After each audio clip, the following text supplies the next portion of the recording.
What's up, cats? Have you ever played a chart that looks impossible, but then makes sense once you hear it? What if you don't get the chance to hear it? A lot of times in the real world you won't have this chance. So the better your charts look, the more likely they are to be played correctly. And if your chart looks bad, the band is going to make fun of you. To avoid this occurrence that has certainly never happened to me before, consider the following. First, let's talk about the score. While not as important if you're directing your own band and are the only one seeing it, the score is often the first impression someone will have of your chart. If the score looks unideal, not having the style, tempo, or double bar lines, it's already setting up the expectation that the chart won't be that good either. Think of it like going into an audition. Which of these are you going to wear? Honestly, if you go in like this, they might not even let you into the building. If you upload a chart like this for a competition or something, I wouldn't get your hopes up about the results. Here's one of the most important parts of creating a good score. For some reason, most charts for younger bands are in landscape, but once you start looking at charts for professionals, portrait becomes significantly more common. In my completely unbiased opinion, portrait just looks significantly better. The only two genres that use landscape at all are jazz and marching band. Why not join the rest? Oh, but jazz is faster, which means more page turns, so landscape is better. Sure, but the page turn is significantly longer as well, and also the feeling of having a giant portrait score is completely unmatched. A landscape score isn't necessarily a bad first impression, but if I received a score from a student in portrait, my first thought is going to be this person knows ball. Next, you'll want to do this. There's no argument here. Bar numbers are significantly better. With letters, there's always a chance the letter can be misheard, especially with different accents, so it will regularly be described as go to C as in Charlie, or F as in Foxtrot, or H as in Hey Goss Bales. This adds unnecessary time to rehearsal when you could just say go to measure 74. Everybody knows what 74 sounds like. Also, if you need to cue a rehearsal mark and it's a letter, are you going to do this? How do you do that? Numbers are way easier. You should also put a double bar line at the end of each phrase, which is usually every 8 bars. Not having double bar lines, or even not having enough double bar lines is one of the easiest ways for your chart to look unprofessional. But if you use letters, and have double bar lines every 8 measures, it's only going to take 216 measures until you start having rehearsal squares with double letters, which just look weird. What's the solution, you ask? Numbers. The one argument for letters over numbers is...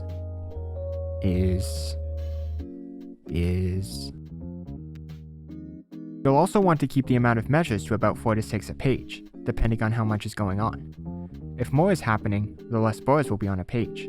If it's just rhythm section and soloist, you can probably do 8 bars, but otherwise it should be a combination of how busy the parts are and trying to line up rehearsal squares with the start of a page. Having them in the middle like this is okay, but definitely don't do this. Also, you're going to want to get rid of this line here. The bracket can stay though. Formatting parts is also pretty simple. The 2 main rules you want to follow here are having 7 systems on a page and 4 measures per system. This is the least amount of systems you can fit on a page using standard settings, and the larger the music is, the easier it'll be to read.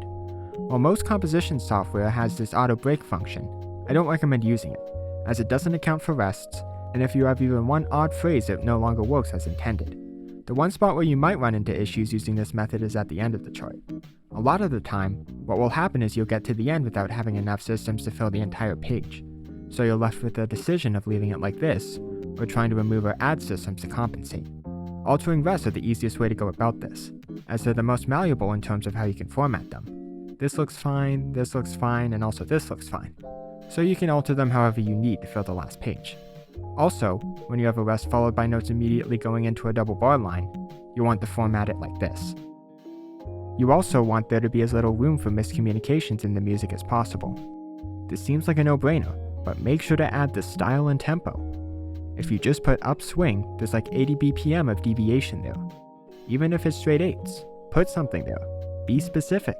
If you have to pull up a recording to explain what you want, that's like 3 minutes you could have saved by just putting mambo, 210 BPM. For writing rhythms, the less extraneous information on the page, the better. This and this will sound the same, but the intent of this is significantly more clear. People might read it incorrectly, seeing the 8th note rests and deciding it's a syncopated figure and not on the beat. Won't happen if you do this. You also want to always make sure beat 3 is visible. For some reason, all musicians have collectively agreed that this is the anchor point. So if you obscure beat 3, it instantly becomes unreadable. This happens the most with dotted quarter notes, which you'll instead want to write like this. Longer notes obscuring the beat are fine though. but if anything short obscures it, you will be hearing about it. And get rid of these as much as possible. A lot of older charts have a ton of repeats in DSL coders, but that's because they were writing by hand, so everything took significantly longer. Now, you can just do this. Repeats are one of the easiest sections to mess up in a chart. Everyone decided to do the repeat 4 times. On the concert, the bassist forgot and did it 3 times.